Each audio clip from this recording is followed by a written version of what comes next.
नमस्कार. Lupin human welfare and research फाउंडेशनच्या able कार्यक्रमाअंतर्गत आपले सहर्ष स्वागत.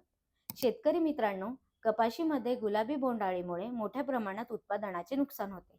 पण योग्य वेळी फेरोमोन म्हणजेच कामगंध सापळ्यांचा वापर केल्यास त्या किडीवर प्रभावी नियंत्रण मिळवता येते.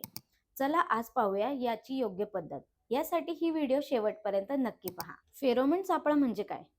फेरोमोन म्हणजे कामगंध सापळे. या सापळ्यात माती पतंगाच्या गंधासारखे विशेष ल्यूर बसवलेले असते. या गंधाकडे नर पतंग आकर्षित होऊन सापळ्यात अडकतात. त्यामुळे किडीचे निरीक्षण करता येते आणि पुढील पिढीची वाढ कमी करण्यास मदत होते. शेतकरी मित्रांनो, तुम्हाला प्रश्न पडला असेल सापळे कधी आणि किती लावावे. तर यासाठी कपाशीमध्ये पाते आणि फुले लागण्याच्या अवस्थेपासून किंवा कापूस लागवडीपासून 40 ते 45 दिवसांनी फेरोमोन सापळे लावण्यास सुरुवात करा. गुलाबी बोंडअळी निरीक्षणासाठी प्रति एकर 5 ते 6 सापळे पुरेसे आहेत. मोठ्या प्रमाणावर नियंत्रणासाठी प्रति एकर 8 ते 10 सापळे लावा. सापळे पिकाच्या उंचीपेक्षा सुमारे 1 फूट वर लावावेत. सापळ्यातील ल्यूर दर 21 ते 25 दिवसांनी बदलणे आवश्यक असते. ल्यूर हाताने शक्यतो कमी स्पर्श करा किंवा हातमोजे वापरा. फक्त गुलाबी बोंडअळीसाठी असलेलाच योग्य ल्यूर वापरा.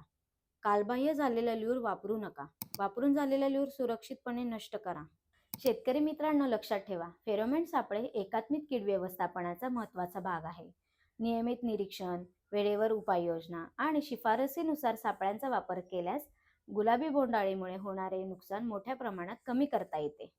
असेच आपल्या पिकासाठी नवनवीन तंत्रज्ञान आणि उत्पादन वाढवण्याच्या आधुनिक पद्धती जाणून घेण्यासाठी लुपिन फाउंडेशनच्या पेजला फॉलो करा आणि चॅनलला सबस्क्राईब करा. तसेच ही व्हिडिओ आवडल्यास आपल्या शेतकरी मित्रांना नक्की शेअर करा. धन्यवाद.